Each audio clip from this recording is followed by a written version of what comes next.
Pemirsa, deklarasi duet Anies Rashid Baswedan dan Muhaimin Iskandar sebagai pasangan Baca Pres dan Bacawa Pres pada Sabtu kemarin sontak memberikan efek kejut terhadap konstelasi politik. Dua poros koalisi yakni koalisi pendukung Prabowo Subianto dan koalisi pendukung Ganjar Pranowo dipaksa melakukan kalibrasi ulang ya. Ya, sementara itu dengan cabutnya Demokrat dari koalisi pendukung Anies, ada potensi muncul 4 poros koalisi di Pilpres 2024 nanti. Kita akan bahas bersama ya dengan Direktur Eksekutif Poltreking Indonesia Hanta Yuda. Selamat pagi, Mas Hanta. Mas Hanta, selamat pagi. Selamat pagi, Eva dan Iqbal. Iya, Mas Hanta, pasca deklarasi pasangan Amin, bagaimana dampaknya untuk dua poros koalisi lainnya, pendukung Prabowo dan pendukung Ganjar? Ya, pertama saya kira kedua poros koalisi yang lainnya akan mulai memikirkan format dan formula komposisi selain koalisi adalah pasangan cawapres. Dan ini dari sisi timing waktu, kita harus mengapresiasi Partai Nasdem dan PKB, apapun ya formulanya apa siapa, tapi lebih awal untuk menyampaikan nama kepada publik. Dan ini menjadi salah satu elemen of surprise-nya yang kita tunggu terkait dengan satu waktunya. Ini kan di luar dugaan, lebih awal, lebih cepat, padahal baru dibuka bulan Oktober, diakhiri di bulan November jadwalnya. Dan ini poinnya saya kira menjadi kejutan dari sisi waktunya. Yang kedua adalah formula dan komposisi koalisi hari ini saya kira juga menjadi salah satu bisa dikatakan potensi efek kejut dari diumumkannya pasangan ini. Dan yang ketiga, pasangannya itu sendiri. Selama ini dari tiga capres kompetitif yang kuat ini, Pak Ganjar, Pak Anies, dan Pak Prabowo yang ditunggu kan cawapresnya. Nah sekarang Pak Anies langsung mengumumkan cawapresnya. Nah dari tiga hal ini saya kira tentu memiliki dampak implikasi kepada peta politik, kepada koalisi yang lainnya yang sudah ada plus minus yang di awal dan akhir, tapi juga mereka sudah mulai memikirkan siapa nama-nama yang akan dipasangkan untuk berkompetisi yang sekarang sudah siap, yaitu pasangan Pak Anies dan Pak Muhaimin. Ya, implikasi ke peta politik yang langsung berubah karena efek kejut tadi, Mas Hanta. Nah, Demokrat ini nanti kemana, Mas? Akan ke Prabowo atau ke Ganjar? Koalisi mana yang nanti akan dipilih oleh Demokrat kira-kira? Iya, tadi di awal Iqbal dan Eva juga sempat menyampaikan ada potensi koalisi baru, poros baru. Bagi Partai Demokrat ada dua opsi kalau betul dan kemungkinan besar memang sekarang sudah mengumumkan berpisah dengan Anies, ada pilihan strategis dan pilihan rasional. Pilihan strategis dan realistis istilah saya. Strategis itu kalau mereka berhasil membuat koalisi baru. Partai Demokrat punya figur AHY, tentu dengan posisi koalisi baru misalnya, ini tapi syaratnya cukup berat. Saya melihat potensinya masih kecil ya. Persyaratannya dua, yaitu P3 harus keluar meninggalkan koalisi PD Perjuangan dan Ganjar Pranowo. PKS juga keluar dari koalisi perubahan meninggalkan Anies Baswedan. Tapi realitas hari ini, kemarin pagi Pak Anies bersama PKS dan PKS juga statementnya masih bersama Anies, P3 sampai hari ini juga masih bersama Ganjar. Syaratnya cukup berat, tapi katakanlah pengandaiannya terbentuk koalisi ini, dan ini paling strategis kalau berhasil bagi Partai Demokrat. Karena potensi AHY untuk menjadi capres atau cawapres sangat besar sekali bersama katanya disebut-sebut salah satu wacananya Sandiaga Uno. Ini pilihan strategis, tapi berat, potensinya masih kecil menurut saya per hari ini. Yang kedua yang realistis ada bergabung seperti Mas Iqbal katakan tadi, bergabung ke salah satu koalisi yang sudah ada, koalisi Pak Prabowo atau koalisi Pak Ganjar. Nah kedua-duanya punya potensi bagi mereka, tapi untuk titik ini kenapa saya mengatakan tidak strategis, karena AHY sulit untuk menjadi cawapres dari Ganjar Pranowo maupun Prabowo Subianto, karena nama-nama di dua kubu ini cukup besar. Misalnya Pak Prabowo kuat nama Pak Erick Thohir, dan belakangan ada Pak Mas Gibran, kemudian di Mas Ganjar juga ada beberapa nama, 4 nama yang disebutkan, meskipun sempat disebutkan AHY, saya kira potensinya sangat kecil. Nah, disinilah saya kira bagi AHY harus memilih dan Demokrat memilih salah satunya dari potensi kemenangan dan irisan tingkat kesetujuan ceruk pemilih atau basis konstituen Demokrat lebih kemana. Kalau saya lihat pasti pertama ke Anies Baswedan dari data survei, yang kedua ke Pak Prabowo, yang ketiga Pak Ganjar. Jadi urutannya itu. Kalau tidak jadi dengan Anies ya Pak Prabowo sebenarnya paling realistis untuk Partai Demokrat, lebih menguntungkan bagi ceruk pemilih. Ada langkah strategis, ada realistis. Kita bahas dulu yang strategis nih, Mas Hanta. Demokrat punya potensi strategis kalau membentuk poros baru ya. Bagaimana dengan potensi P3 untuk diajak membentuk poros baru? P3 akan keluar dari zona nyaman, mungkin tidak? Iya, P3 punya figur namanya Sandiaga Uno. Sandi ini salah satu nama, kita lihat dari figurnya dulu. Memang yang dibidik adalah posisi cawapres bagi Ganjar Pranowo. Tetapi posisi Sandi kan belum tentu akan dipilih menjadi cawapres bagi Ganjar Pranowo. Kalau misalnya PD Perjuangan dan Mas Ganjar dan koalisinya mengumumkan Sandi sebagai cawapres, ya peluangnya tertutup menurut saya. Hampir kecil, hampir mustahil akan bergabung bersama Partai Demokrat karena Sandi punya tempat. Yang kedua, kalau Sandiaga Uno tidak mendapatkan posisi cawapres, ada potensi meskipun belum otomatis akan keluar dari berpisah dengan PD Perjuangan dan Ganjar Pranowo, ada peluang paling tidak. Tapi kalaupun P3 berhasil bergabung bersama Partai Demokrat, belum cukup, jauh dari cukup perolehan suaranya, membutuhkan satu lagi partai. Nah, persyaratan ini berat juga ini, yang satu lagi, yaitu PKS, yang disebutkan 3 itu formulanya, yaitu Demokrat, PKS, dan P3. Nah, PKS kita lihat perkembangannya, kecenderungannya sampai hari ini saya kira masih kuat bersama Anies Baswedan, meskipun ada beberapa catatan. Dan nyatanya, faktanya, seperti saya katakan tadi, Anies dan PKS punya forumnya ini yang digambar kita ini masih forum bersama dengan PKS begitu. Oke. Jadi lebih realistis memilih bergabung ke Pak Prabowo atau ke Pak Ganjar. Lebih realistis lagi kalau mereka mengukur posisi kemenangan. Yang kedua adalah irisan pemilihnya. Jadi pemilih Partai Demokrat itu kalau dilihat dari data survei paling banyak ke Anies Baswedan. Tapi karena dinamika kemarin itu cukup kencang, ya mungkin opsinya ke Prabowo lalu baru ke Ganjar Pranowo. Oke, ya, yang menarik tadi Anda menyatakan soal kalau misalnya nanti Sandiaga Uno ternyata tidak jadi cawapresnya Ganjar. Ini kurang lebih mengingatkan kita AHY nggak jadi cawapres Anies. Jadi kemudian menyatakan langsung keluar begitu ya. Artinya ini memang soal cawapres. Potensi ya. Memang ada potensi, tapi beda ya Iqbal, sorry. Kalau AHY dan Demokrat itu kan persyaratannya koalisinya harus AHY. Beda dengan P3 ya, perolehan suaranya tidak terlalu tinggi, posisi tawarnya tidak sekuat Partai Demokrat misalnya. Nah itu saya kira tidak otomatis kalau Sandi tidak menjadi cawapres cabut seperti Partai Demokrat ketika AHY tidak cawapres. Saya kira tidak sekuat itu ya.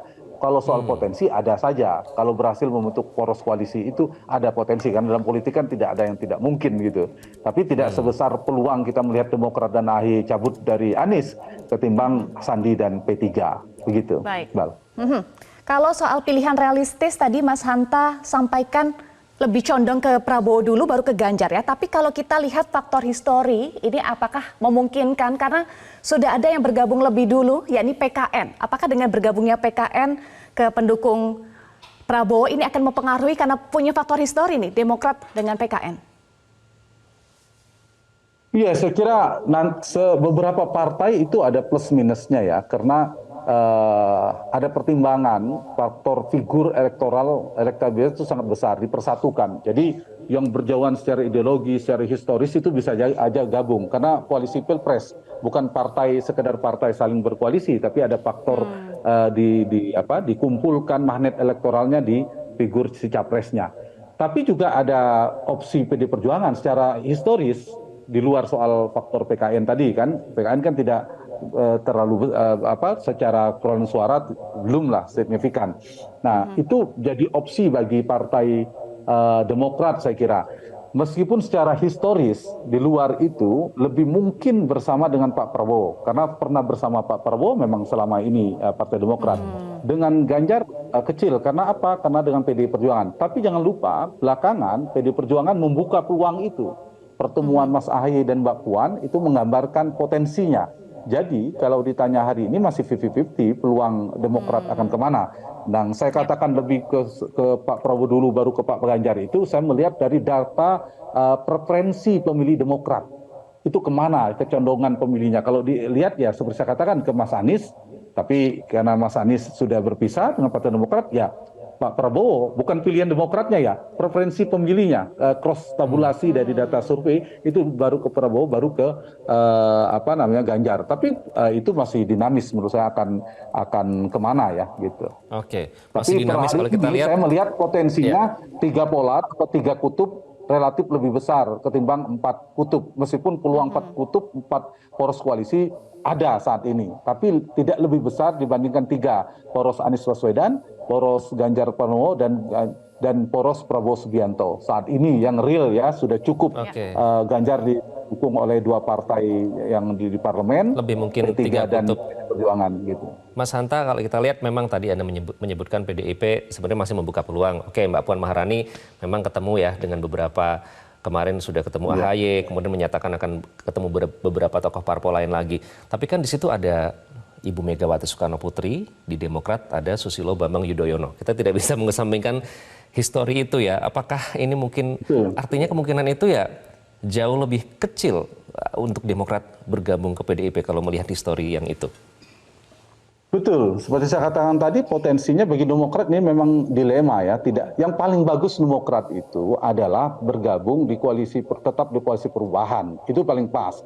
Masih bersama Anies Baswedan, masih bersama PKS, format sebelum ada PKB. Itu paling tepat. Karena Pak Anies memang narasinya mengusung perubahan. Di saat yang sama Demokrat dan PKS, kita bicara Demokrat, itu sejak awal juga menginginkan narasi perubahan. Mereka selama pemerintahan Pak Jokowi hampir 10 tahun, itu memang berada di luar pemerintahan. Sehingga paling klop, paling pas. Tapi kan ada persyaratan, ada problem politik di mana Partai Demokrat menginginkan persyaratan AHY menjadi cawapres ya. Kalau kita mereview sedikit kan kemarin itu hampir jadi cawapres dan menginginkan cawapres. Tapi realitasnya tidak jadi. Nah, karena tidak jadi, maka ya kita tidak tahu, tidak ada yang tidak mungkin di dalam politik. Tapi peluang bergabung kembali bersama koalisi perubahan kan hampir sangat kecil sekali. Karena Partai Demokrat sangat tegas ya respon dari Pak SBY, Ketua Majelis Tingginya. Dan kemarin sampai ada diksi pengkhianatan dan seterusnya. Jadi peluang itu kecil ya. Kalau kita bicara realistis, saya melihat dari sisi data, ya bersama Pak Anies datanya. Nah, karena pilihan realistis saya katakan itu kecil, pilihan strategis keluarnya, dia bentuk poros baru. Kalau yang pertama sudah utopis, maka bergeser ke strategis bagi Partai Demokrat, yaitu membangun koalisi baru. Tapi kan yang strategis ini tidak mudah, maka realistis. Yang realistis ini seperti Mas Iqbal katakan tadi, punya problem gabung ke PD Perjuangan, irisan konstituen pemilihnya juga berjauhan, kemudian ada problem politik komunikasi selama ini antara Pak SBY dan Ibu Mega, meskipun mulai terbuka ada pertemuan Mbak Puan dan Mas AHY. Nah, itu ada problem catatannya. Ke Pak Prabowo juga hampir kecil sekali peluang bagi AHY untuk jadi cawapres. Jadi ya tidak ada yang paling pas ya, tapi harus memilih walau bagaimanapun Partai Demokrat. Baik, nanti kita akan lihat ya kemana Demokrat berlabuh. Tetapi kalau kita bicara tadi Mas Hanta sampaikan faktor cawapres ini penting sekali. Sekarang sedang dibahas kedua poros ya, Prabowo dan juga Ganjar. Terkait dengan nama yang sedang diotak-atik untuk posisi cawapres bagi masing-masing koalisi ini untuk menyaingi pasangan Anies Muhaimin, siapa Mas Hanta? Baik itu Prabowo maupun Ganjar. Ini yang menarik kan, sudah satu poros koalisi sudah punya formula, sudah punya komposisi, yaitu Pak Anies dan Pak Muhaimin. Sudah satu. Nah, ini dua ini saya kira semakin progresnya semakin kalau kita lihat mereka sudah semakin menimang-nimang nama yang tepat untuk mengimbangi komposisi semacam ini. Kalau dari nama Mas Ganjar, cawapresnya yang sudah sering disebutkan, seperti tadi saya katakan ada Sandiaga Uno yang disebutkan karena dibawa oleh P3 namanya yang menguat yang 4 itu. Yang kedua adalah ada nama Pak Andika, sempat disebutkan di sana. Ada yang pilihan cukup realistis juga dari sisi data, yaitu ada Pak Mahfud MD dan juga termasuk Pak Erick Thohir berada di radar sana juga, dan satu lagi mungkin Pak Ridwan Kamil, tapi Golkar sudah ke ada pilihan-pilihan, kalau gabung berarti kan dia harus keluar dari partainya. Nah, dari sisi Pak Prabowo ada nama para ketua umum tentu yang membidik, ada Pak Erlangga, ada Pak Yusril juga mendukung di sana. Tapi saya melihat datanya dan kita tidak terlalu sulit. Sementara memprediksi yang menguat di sana Pak Erick Thohir salah satunya disebut oleh PAN dan punya kedekatan dengan Pak Jokowi dan sebagainya cukup besar.